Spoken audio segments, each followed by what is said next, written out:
Why I think I fight. Do I enjoy it? No. Do I enjoy training? No. Do I enjoy cutting weight? No. Am I nervous? Yes. Do I think to myself, what am I doing? Yes. Completely. Unfortunately, it's one of those things you're either born with or you're not. And the only way I can explain it, to try and make it make any sense, is that if I'm not doing something which is either extremely difficult or extremely stressful, I'm in a perpetual state of crippling boredom. I can't explain it. I see other people live their lives and they're like, oh, I can't wait for the weekend because I want to watch this movie. I think, who cares about a movie? You're looking forward to the weekend for a movie? Looking forward to the weekend to get drunk? Like, these things to me are so mundane. They mean nothing. And if I don't fight, if I'm not in a situation where I'm stressed or worried or concerned, I'm just perpetually bored. And boredom's crippling. If you're an intelligent person and you've got a good brain on your shoulders, you can't just sit there bored, you know? So most smart people take the academic route to avoid boredom. They learn, but that's never really interested me either. Although I've always been an intelligent guy and I've always done well academically, it never really interested me. And then I see people climb Mount Everest or jump off buildings or do base jumping, or the guy who jumped from space. People think, what's he doing? He's crazy. I understand. Because some people can't live normal lives. Some people cannot just function 9 to 5 office job, get drunk at the weekends. That is not for some individuals, and it's not for me. So I have to find something which keeps me physically tired enough to stop me going AWOL, and mentally tired enough. And I've chosen fighting, because without this, when I'm not in training, I wake up every day and think, okay, what am I gonna do today? It's 9 a.m. on a Tuesday, I'm bored, everyone's at work, I'm bored, and I'll end up doing something crazy. I'll either end up drunk or on the Eurostar, or, you know, it's just a random lifestyle, because I'm constantly looking for never-ending entertainment, and it doesn't exist. I think the only thing that could stop me fighting is if I had enough money to constantly entertain myself. Unless I'm a billionaire, I need something that keeps me focused and keeps me occupied in life. With fighting, I have to train twice a day, and I have to train hard, and the stress it brings in every aspect can replace fun, and my mind is occupied. It occupies me. It's the only way I can try and explain it. It occupies me, and I could never stop doing this even if I lost 100 fights, because I'm not built to live a normal existence. I can't do it. I couldn't just have a kid with some girl and sit at home and work a little bit and relax. I've never relaxed in my entire life. I don't know what relaxing is. It's just not me.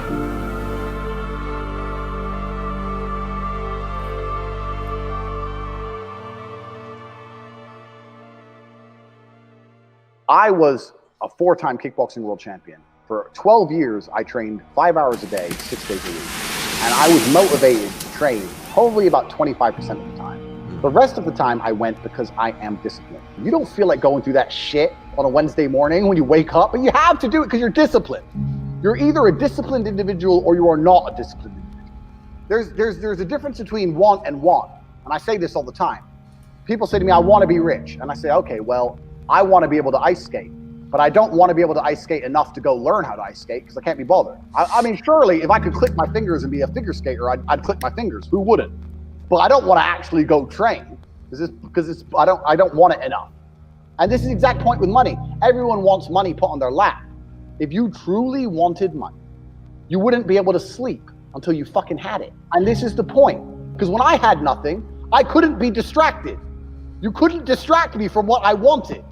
That's who I am. If I want something, I'm going to get it. I do not need to be motivated. I'm a disciplined person. If I allocate X amount of time to work, I'm going to do it.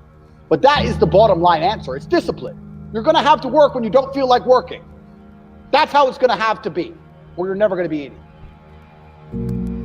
One of the only things in this world you can control is your state of mind. You can't control the weather. You can't control other people. You can't even control your health. You might get a brain hemorrhage, or you might get hit by a bus. One of the very few things in the world you have genuine control over is your state of mind. You decide if you're a disciplined person. You decide if you're a happy person. You decide if you're a depressed person. These are things that in real time you can affect in your brain. This is all you can control on Earth. If you can't control that, then you're just a feather in the wind. And life's gonna blow you around, and you might land somewhere good, you might land in dog shit, nobody knows. Your state of mind is what you should be able to control. If you can't wake up and say, today I'm making some money, and actually try your very, very best, and actually stay dedicated to that task. If you can't do that, you're fucked. Every man understands you shouldn't be complaining about things you cannot change. You have to play the cards you're dealt. To be born a certain height and then to sit there and go, what do I do? I'll tell you what you do. You become the best version of yourself, just like everyone else does. Nothing about the height is in and of itself enough value for me to be a valuable man. As a man, you build your value. You are born with the cards you're dealt. Sure, it'd be ideal. Look, I'd love to be 7 foot tall. I'm not. So it's the same argument. If you're 5'2", you need to become rich, strong, and funny, and charismatic, and interesting, and witty. If you're 6'4", you need to become rich, strong, well-connected. It's the same game. So to sit there and complain about it is asinine. All of you have a handful of aces. I don't think you understand that. You could have been in a car crash at 4 years old and lost your legs. Do you have any understanding of how lucky you have been? This is pure luck. There's only luck has kept you fully able-bodied, sitting there, capable of learning and listening and becoming something. You don't really need to be that tall if you're important and rich, and when you walk in the room, you think when fucking Mayweather walks in the room, people give a shit? Fix that frame in your mind. You are viewing yourself as a short man. Stop it. Walk the fuck up and be the man. You talk a lot about purpose, why we are created as humans and why we're here. Like, what is the purpose of life? Why have we been given life? I think we're here to struggle and to learn. I don't think we're here to be happy. That's why when we keep going back to the happy argument, I've always found that kind of frustrating and annoying. Yeah. When someone goes, oh, but I want to be happy. Why? Why? Why do you want to sit there and laugh? Like you were happy your entire childhood. That's your happy days. You're allowed to be happy as a kid. Finished. It's all over now, right? You're a man. You have responsibilities. I think we're here to do important things, and important things are going to be difficult, and they're going to be hard, and you're going to get frustrated. But that's what gives you purpose. I think we're here to struggle. I think we're here to endure pain. Yeah. I think we're here to just see how hard we are to kill. I think that going through terrible things and living through them and coming out the other side is one of the most fantastic things about being human. I think that it's almost like once you understand what life is really about, there's no emotion which isn't enjoyable. The only emotional state which can be seen as detrimental is feeling nothing at all. But if you're sitting at home and you're feeling truly heartbroken, at least you're feeling something, right? And I think that's the whole part of being human. I think we're here to struggle. I think we're here to go through pain. I wake up each day and go, what can I attack? What problem can I solve?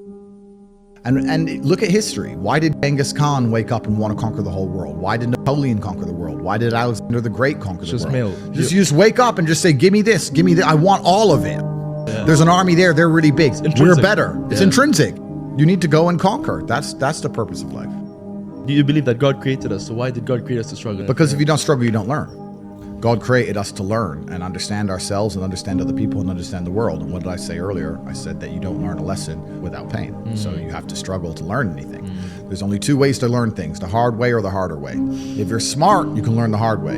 But in my experience, 99% of the planet only learn the hardest possible way. If you want to feel happy inside of yourself, and you want to feel content, and you want to feel stable inside of yourself, you need to live true to God. And I'm not saying you can't drink a little bit of alcohol or not party or not have a little bit of fun, but you have to be a good person. I don't believe in the societal paradigms in which they have tried to construct this idea of happiness. I don't believe or subscribe to the way that happy and sad is currently understood by the masses of the population. I think if you are anything less than absolutely distraught, you are happy. You're a version of happy. It's like saying gray is a version of black, right? No matter how light the gray is, you can still call it a version of black. And unless you've gone through an event, which hopefully doesn't happen too often, like the passing of a family member or something that's truly destructive and detrimental to your mindset, besides these events, which hopefully only happen a few times in your life, you should be happy. If you're not crying or paralyzed in silence due to the absolute magnitude of a detrimental circumstance or the absolute magnitude of a negative event, then you are a version of happy. So I am always happy is the short answer. I don't believe in not being happy. I don't believe in not saying to myself I'm happy. I'm always a version of happy. And this idea of chasing happiness and always being concerned and preoccupied with how happy you are is actually the biggest mistake that a lot of people make, I think, in the world today. Especially men who wake up and go, oh, I don't really feel happy, so I need to get happier. And that's how they end up down a hedonistic path of drugs or alcohol or gambling, chasing pleasure. I don't care how I feel. Yeah. I don't care if I feel happy or sad. It doesn't really affect what I do each day. I do the exact same things. I act the exact same way. I don't care. I don't put weight to the significance of the emotion. So I always consider myself a happy person, but if I woke up and I was slightly less happy one day than another, it wouldn't affect anything I do and I wouldn't put any relevance to it. Yeah. I'm human and that's life. So yeah, am I any happier now that I have hundreds of millions of dollars than before I was broke? Not really, but I was never unhappy. I'm the same state that I was then that I am now. I have work to do and I will do it. It's as simple as that. Well, also there's no light without dark and there's no joy without pain. You can't have a rainbow without a little rain. No matter how hard you chase pleasure and happiness, there's going to be dips and troughs in between. There's going to be come downs and downtrends. And you're going to have the juxtaposition between that time you were laughing your head off and acting giddish like a child and the time that you feel depressed as such. And I think it's much better to just adopt a very disciplined, stoic mindset. I'm always the same base level of happy regardless. If I lost all of my money today, I would be the same happy.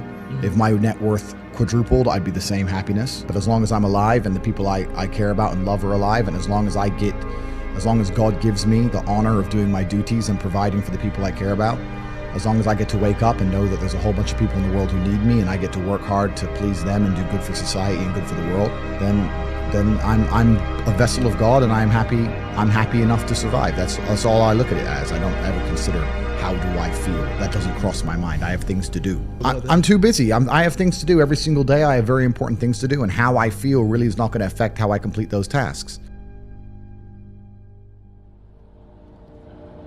Motivation isn't real. Everyone says this. Motivation is not real. Discipline's real. I do not feel like training, but I still train because I'm a disciplined individual. You don't get to go through life only doing the things you feel like doing. So this is down to you, my friend. And listen, you may feel fired up for 10 minutes after this little talk, but you're not going to feel fired up forever. You need to put systems in place. You need to get discipline. You need to get an atmosphere of people around you who are going to keep you accountable and not make it easy for you to continue to be a fucking nobody. And then you're going to fix your life. Otherwise, you're going to stay a nobody. You're tired. You don't want to work. You want to go to sleep and just relax. You do it anyway.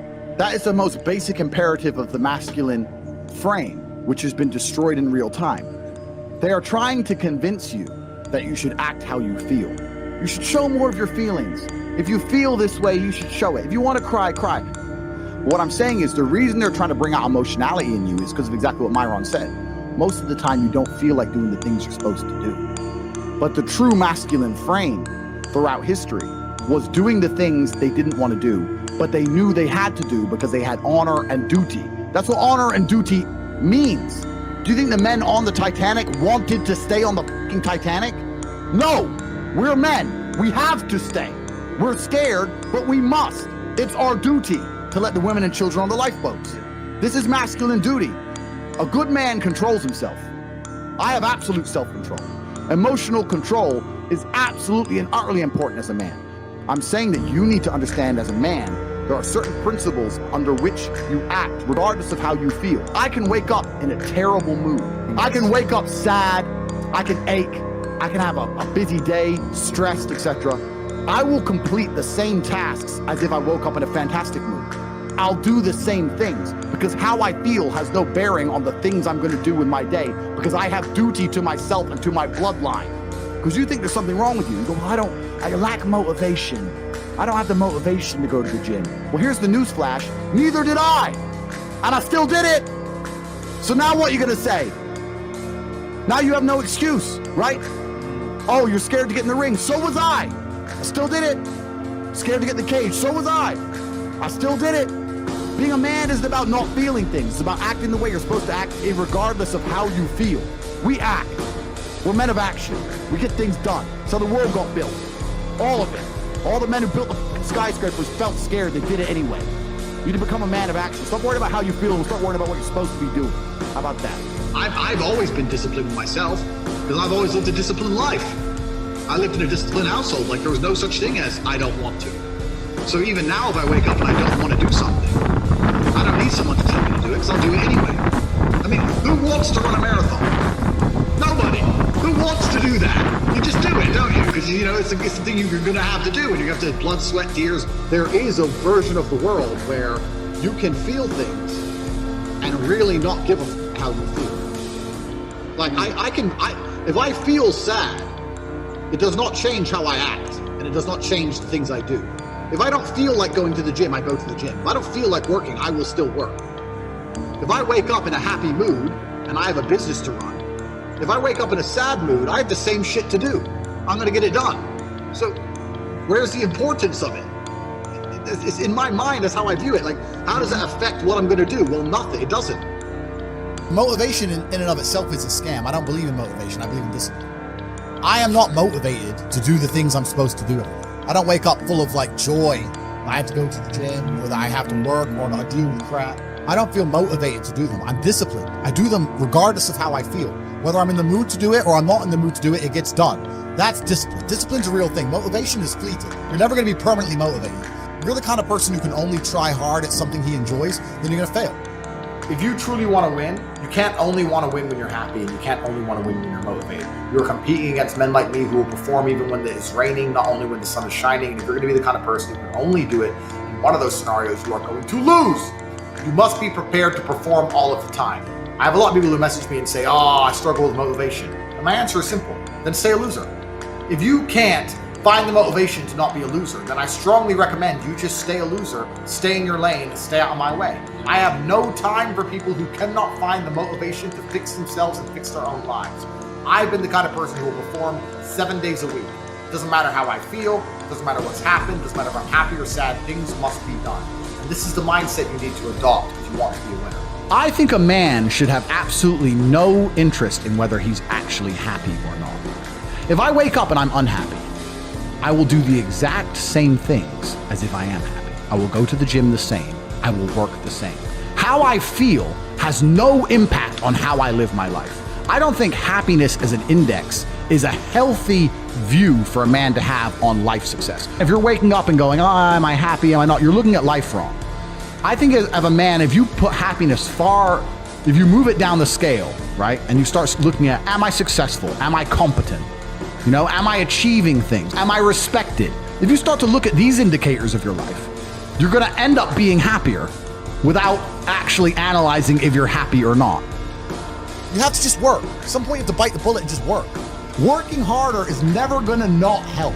No matter what scenario you're in, working harder is never going to not help you. And it's amazing that I give different versions of the same answer for 99% of the questions I'm asked. Work harder. If you have a problem, whether you're broke, whether you're out of shape, whether your friend dies, whether your girl leaves you, whether you're depressed, whatever it is, working harder is almost always the answer. So you know what you need to do. You need to do it. And what's amazing, again, it's kind of like the antidote. If you take the antidote before the poison, then you never get sick in the first place. If you're always working as hard as possible, if you're always working your ass off and trying to be the best version of yourself every single day, then you never get sick in the first place. You're already working, you're already taking the antidote. So things can't attach to you, they can't get hold of you. Working hard is the antidote to everything. So why don't you just do it in advance? Why don't your life just become work like mine? Why don't you just dedicate yourself to a cause and get up and do what you're supposed to do every single day? I can't stand quitters. So if you're the kind of person who's gonna quit because it's hard, I don't even want your energy around me, right? You need the people who don't quit. I don't quit. Every single facet of my life is testament to the fact that I don't quit. I didn't quit. So that's the difference. When it was hard, I did it anyway. That's who I've always been. And if you don't have that kind of tenacity, you're never going to be anything. So I'm indefatigable. I do not give up. I do not get tired. I do not quit. That's what they want. That's what the enemy wants from me. They want to try and win a war of attrition. They want to wear me down and hope I quit and give up. I am not that guy. I'm not that guy. I'm the guy who keeps going. And if you're truly indefatigable in life, and perspicacious, that's my favorite saying, the one I say all the time, unmatched perspicacity coupled with sheer indefatigability makes me a feared opponent in any realm of human endeavor. It's absolutely and utterly true. If you pay attention to the things that are happening around you and you do not quit, you will be a dangerous opponent in any realm of human endeavor. It doesn't matter what you try and do. I'm a man who lives true to God and says what he means and means what he says, and I know the things I say are good for society and good for the world. I didn't put a fucking magic spell on anybody. The reason people listen to me is because they like what I say and they know that I'm telling the truth. That's the reason I am here, and I'm going to continue to do that, and there's nothing anybody can do about it.